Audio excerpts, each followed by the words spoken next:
हाँ, ये वही पेपर है जो नए पैटर्न के आधार पर एमपी बोर्ड पूछ रहा है।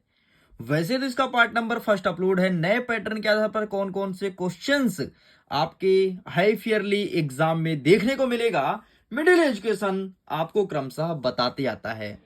ये है हमारा part number second. Part number first upload है। सारे क्वेश्चंस को मैं बता दिया हूं। कुछ क्वेश्चंस ऐसे हैं जिसका आपने कभी दर्शन ही ना किया होगा, कभी देखा ही नहीं होगा, और पेपर में देखते यार तो तुमको ना बहुत शौक लगता कि ये कहाँ आ गए हैं, कैसे क्वेश्चंस हैं, किताब से बाहर तो नहीं। लेकिन मैं बता देता हूं, किताब से बाहर कोई भी क्वेश्चंस नहीं है। नए पैटर्न के आधार पर नए क्वेश्चन है। इस बार जो क्वेश्चन आपके अर्धवार्षिक परीक्षा, वार्षिक परीक्षा में देखने को मिलेगा, वो क्वेश्चन तुम्हारे सामने रख रहा हूं। तो चलो भाई, बिना टाइम वेस्ट किए हम अपनी वीडियो को स्टार्ट कर लेते हैं और देख लेते हैं हिंदी के क्वेश्चन पेपर किस प्रकार से रहेंगे। देखिए, आपके सामने हाई ईयरली एग्जाम वर्ष 2024-25 कक्षा 10वीं के हिंदी विषय का प्रश्न पत्र लेकर के आया हूं। टोटल नंबर ऑफ क्वेश्चंस की बात करूं तो 23 क्वेश्चन देखने को मिलेगा और टोटल जो पेज का प्रिंटेड रहेगा वो 4 पेज का आपका क्वेश्चन पेपर रहेगा। समय आपको 3 घंटे एंड 75 मार्क्स का आपका पेपर रहेगा। आगे यहां पर बहुत इंपॉर्टेंट निर्देश दिया गया है जिसे आप देख सकते हैं। तो चलो, वैसे मैं आपको एक बार दिखा देता हूं। इन सारे क्वेश्चंस को मैंने बहुत अच्छे से करा दिया है और कुछ क्वेश्चंस ऐसे हैं जिसे आपने कभी नहीं देखा होगा, उसको भी आसान भाषा में कराया हूं। एंड जैसे हम इसका पेज पलटते हैं तो कुछ नए प्रकार के क्वेश्चंस ये रहे आपके सामने, जिसको मैंने सॉल्व करा दिया है। अब आगे कवर करेंगे प्रश्न क्रमांक 12 से और सारे क्वेश्चन को क्रमशः मजेदार तरीके से खत्म करेंगे। तो आप सब तैयार हैं क्या? फटाफट मैं वीडियो को स्टार्ट करूं, लेकिन उसके पहले मैं आपसे आग्रह करूंगा कि अगर आपने अभी तक वीडियो को लाइक नहीं किया तो प्लीज वीडियो को लाइक कीजिए, अपने दोस्तों तक शेयर कीजिए, जल्दी से पहुंचाओ दोस्तों तक और फटाफट मेरे साथ जुड़ जाओ क्योंकि एक एक प्रश्न का उत्तर कवर करने वाले हैं। तो चलो देखो भाई, हमारा प्रश्न क्रमांक 12 कह रहा है कि कहानी और उपन्यास में अंतर बताइए। क्या होता है कहानी, क्या होता है उपन्यास, इस पर अंतर बताना है। और ये प्रश्न है आपके 2 नंबर का। देखो, 2 अंतर लिखो। प्रश्न भी 2 नंबर का है, मतलब 2 ही अंतर आपको लिख करके आना है। और ये रहा है आपके सामने अंतर। ये देखो, एक साइड लिखा है कहानी, दूसरा साइड लिखा है उपन्यास। ये अंतर आपको छाप देना है। आपको मैं 4 दिखा रहा हूं और 4 में से केवल और केवल 2 लिख करके आना है। 4 इसलिए दिखा रहा हूं क्योंकि कुछ भूल गए तो बाद में काम आएगा। आगे देखो, अथर्वम कहता है कि नाटक और एकांकी में कोई 2 अंतर लिखो। देखो, ये नए पैटर्न के आधार पर पहले कैसे पूछता था, नाटक और एकांकी में अंतर लिखो। कितने लिखो नहीं बताता था, लेकिन इसमें फिक्स कर दिया कि 2 अंतर लिखो क्योंकि प्रश्न भी 2 नंबर का है। तो आइए बेटा, हम देख लेते हैं नाटक और एकांकी में अंतर। तो ये रहा नाटक और एकांकी में अंतर। ठीक, तो फटाफट आप इसका भी फोटो खींचते जाइए। नए पैटर्न पर पूरे पूरे क्वेश्चन से नए आधार पर। अब देखो, नेक्स्ट कहता है राम वृक्ष बेनीपुरी अथवा यशपाल की साहित्यिक विशेषताएं लिखना निम्न बिंदुओं के आधार पर। क्या क्या पूछा है? 2 रचना, भाषा और शैली। तो इनका ना मैं पीडीएफ दूंगा, लिंक डिस्क्रिप्शन बॉक्स में जाकर के पीडीएफ को डाउनलोड कर लो क्योंकि नए पैटर्न के आधार पर इसी प्रकार से क्वेश्चंस आएंगे। ठीक, तो बढ़िया पीडीएफ दे दूंगा, लिंक डिस्क्रिप्शन बॉक्स में है, जाकर के डाउनलोड कर लो और दोनों को अच्छे से याद कर लेना, ध्यान से सुन लो। आगे देखो, नवाब साहब द्वारा खीरा खाने की तैयारी का वर्णन लखनवी अंदाज पाठ के आधार पर कीजिए। अब तुम उठा लो अपना परीक्षा बोध, उठा लो अपना परीक्षा धन, उत्तर मिल जाए तो बताना। अरे नहीं मिल सकता कहीं भी भाई। नवाब साहब द्वारा खीरा खाने की तैयारी का वर्णन करो लखनवी अंदाज पाठ के आधार पर। तो ये देखो इसका आंसर। अच्छा, अगर तुमको ये देखना है ना यशपाल जी का, तो मैं दिखा देता हूं। बाकी इन सब का आंसर मैं तुमको दे दूंगा भाई, ऐसे पीडीएफ मिलेगा, देख लो। इस प्रकार से उसमें ट्रिक भी रहेगा बढ़िया रचना का। ठीक है, इस प्रकार भाषा और शैली रहेगी, तो ये सब मैं तुमको दे दूंगा, टेंशन मत लो। ठीक है। अच्छा, राम वृक्ष बेनीपुरी का भी देख लो, इस प्रकार से रहेगा, बढ़िया ट्रिक सब में रहेगा, ट्रिक सब में रहेगा, यही पीडीएफ तुमको मिलेगा। तो लिंक डिस्क्रिप्शन बॉक्स में जाकर के बढ़िया डाउनलोड कर लेना। अब देखो, हमारा जो प्रश्न क्रमांक 14 पूछा है ना, तो ये है इसका उत्तर भाई। इस प्रकार से आंसर लिख करके आना है। इसका स्क्रीनशॉट लो पहले, ठीक है, फिर इसका स्क्रीनशॉट लो। ये क्वेश्चंस हैं, ये आंसर लिख करके आना, ये तुमको कहीं नहीं मिलेगा। आगे देखते हैं, सिकथम कहता है कि लेखिका मनु भंडारी के व्यक्तित्व पर किन किन व्यक्तियों का किस रूप से प्रभाव पड़ा। ये पुराने क्वेश्चन है, ये तुमको देखने को मिल सकता है। ठीक है, तो ये रहा इसका आंसर। इसका भी स्क्रीनशॉट ले लो और इन सारे क्वेश्चंस को बढ़िया बकायदे प्रिपेयर करते जाओ। सारे क्वेश्चन को अच्छे से पूरा पूरा यही आंसर लिख करके आना है। बड़े प्रश्न है ना, बड़े नंबर की, इसलिए ये चीज लिखना है। तो प्रश्न क्रमांक 14 तक हमने कर दिया कंप्लीट। आगे बढ़ते हैं, प्रश्न क्रमांक 15 से आगे क्वेश्चन को देखते हैं। 15 नंबर कहता है कि शहनाई की दुनिया में ढुमराव को क्यों याद किया जाता है। ये पुराने टाइप के क्वेश्चन है और कुछ क्वेश्चंस तो पुराने टाइप के हैं लेकिन कुछ नए हैं। तो ढुमराव को क्यों याद करते हैं, यहां पर देख लो, एक एक चीज का आंसर लिखा है, आप इसका फोटो बाकायदे खींच लो। आगे बढ़ते हैं नेक्स्ट। इसी के अथवा कहता है कि लेखक भदत आनंद कौशल्यायन के अनुसार सभ्यता क्या है।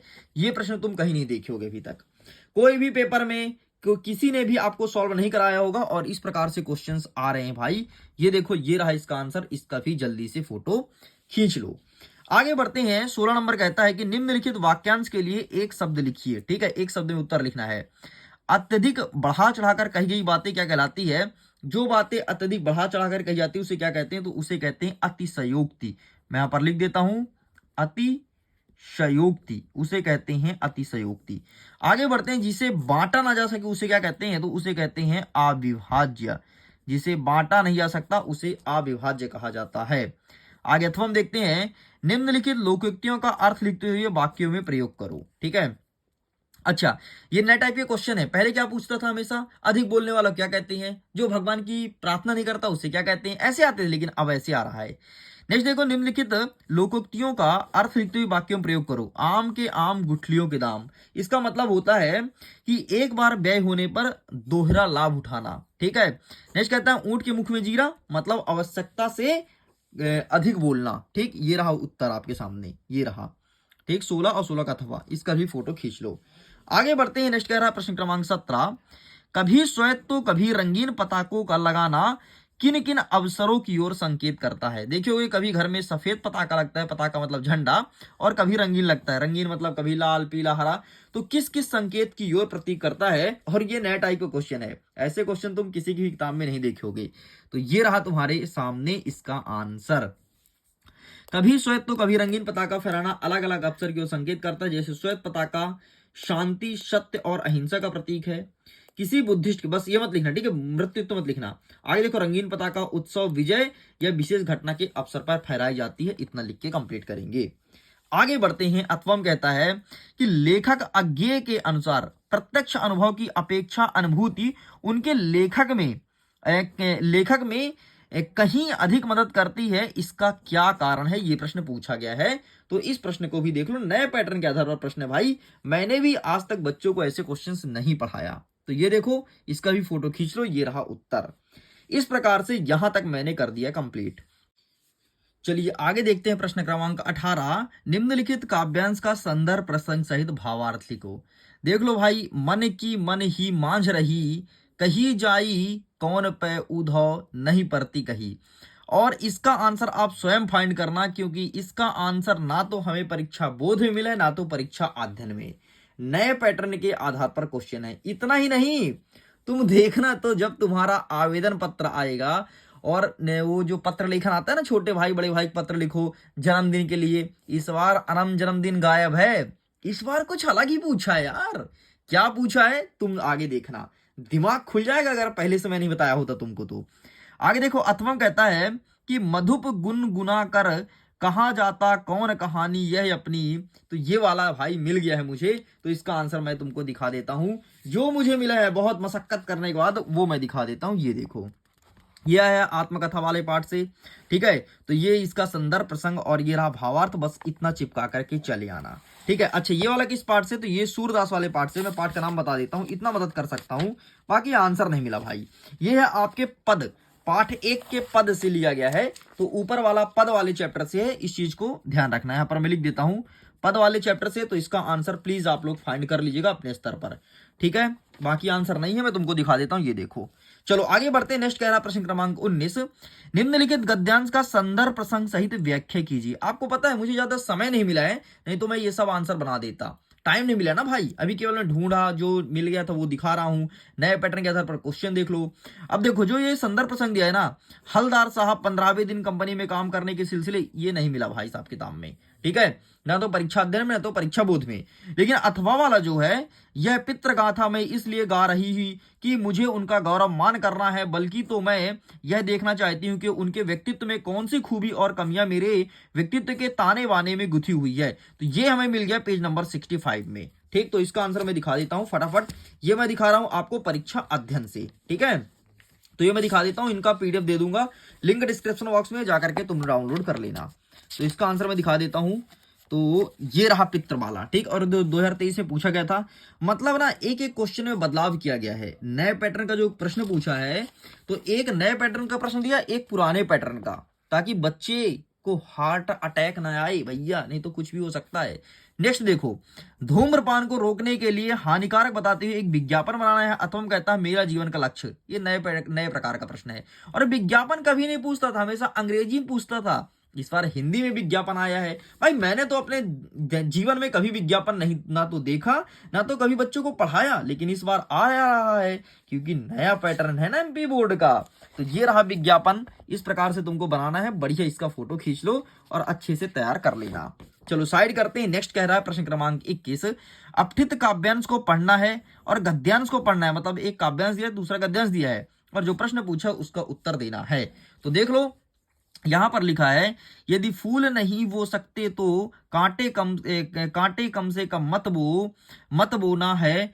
अगम चेतना की घाटी, कमजोर बड़ा मानव का मन, ममता की शीतल छाया में होता कटुता की स्वयं समन, ज्वालाएं जब धुल जाती खुल जाते हैं मुंदे नयन। आगे क्या लिखा है, होकर निर्मलता में प्रशांत, बहता प्राणों की क्षुब्ध पवन, संकट में यदि मुस्का न सको, भय से कतरा हो मत रो, यदि फूल नहीं वो सकते तो कांटे कम से कम मत बो। ये पूछा है। तो प्रश्न कहता है कि उपयुक्त गद्यांश का उचित शीर्षक क्या है। तो उचित शीर्षक क्या है, कांटे, फूल और कांटे। तो फूल और कांटे ये तुम्हारा शीर्षक है, ठीक है। ये रहा। नेक्स्ट कहता है कि उपयुक्त पंक्ति में फूल बोने और कांटे बोने का प्रतीकार्थ क्या है। फूल बोने का मतलब ये होता है कि अगर तुम किसी व्यक्ति के लिए भला नहीं चाह सकते हो, तो कांटे बोने मतलब किसी व्यक्ति के बारे में बुरा मत चाहो। देख लो, इस प्रकार से पूछता है। पहले क्या पूछता था कि इस गद्यांश का सारांश लिखो, लेकिन अब ये नहीं पूछेगा, अभी गद्यांश के एक एक शब्द का अर्थ पूछेगा, ठीक है। नेक्स्ट कहता है, भय से कतरा होने पर मनुष्य की स्थिति कैसी बन जाती है। तो भय से कतराने से मनुष्य कभी मुस्कुरा नहीं सकता है और उसके सामने संकट घिर जाती है, ठीक। तो मुस्कुरा ना सको, कभी मुस्कुराता नहीं है, ठीक है। मुस्कान नहीं होती है तो मुस्कुराता नहीं है। ले भाई मैं लिख देता हूं, मुस्कुराता नहीं है। नेक्स्ट देखो, उक्त पंक्तियों में मानव के मन को कैसा बताया गया है। तो मानव के मन को निर्मल और शांत बताया गया है, ठीक है। निर्मल और शांत बताया गया है। चलो आगे देखते हैं अथर्व क्या कहता है। अब अथर्व दिया है कि व्यक्ति से अगली इकाई परिवार की है। पति पत्नी, माता पिता तथा बच्चे से परिवार बनता है। परिवार एक ऐसी इकाई है जो समाज और राष्ट्र से जुड़ी रहती है। अतः परिवार को सुख, समृद्धि और मंगल कामना के लिए प्रयत्न करना परिवार कल्याण समझता है। परिवार को सीमित रखने के प्रयत्न से ही परिवार कल्याण की भावना निहित होती है। मनुष्य को यह बात भली प्रकार से समझ लेना चाहिए कि परिवार को बिना सोचे समझे बढ़ते चले जाना मूर्खता के अलावा कुछ और नहीं है।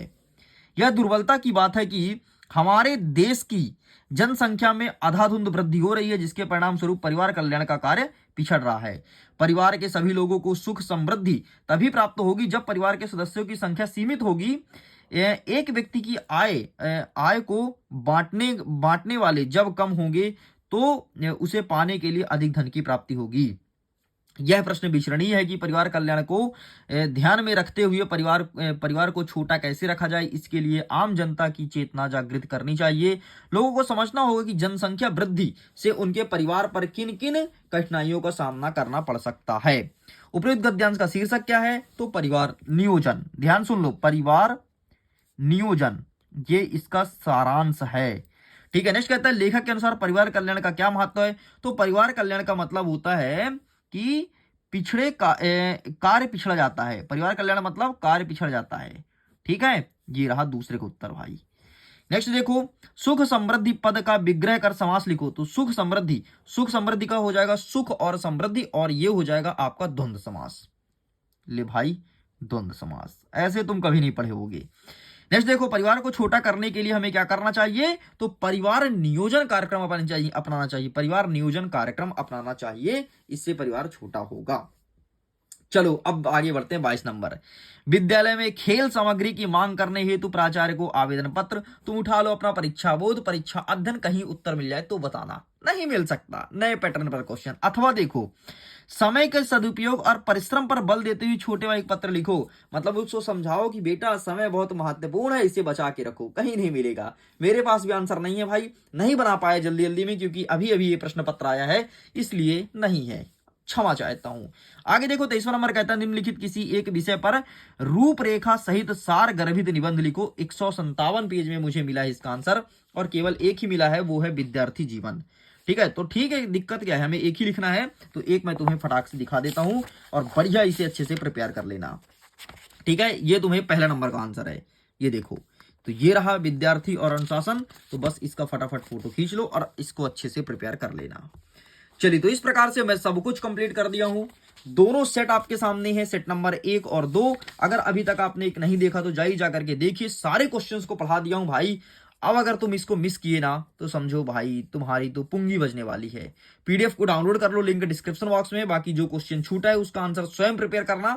अगर समय मिलता है तो मैं दे दूंगा, नहीं मिला तो उम्मीद मत रखना, प्लीज स्वयं प्रिपेयर करना, क्योंकि आंसर बनाने में टाइम लगता है। जितना आंसर मिला है मैं तुम्हारे सामने रख दिया हूं। चलो वीडियो को नहीं करता हूं, एग्जाम के लिए ऑल द बेस्ट।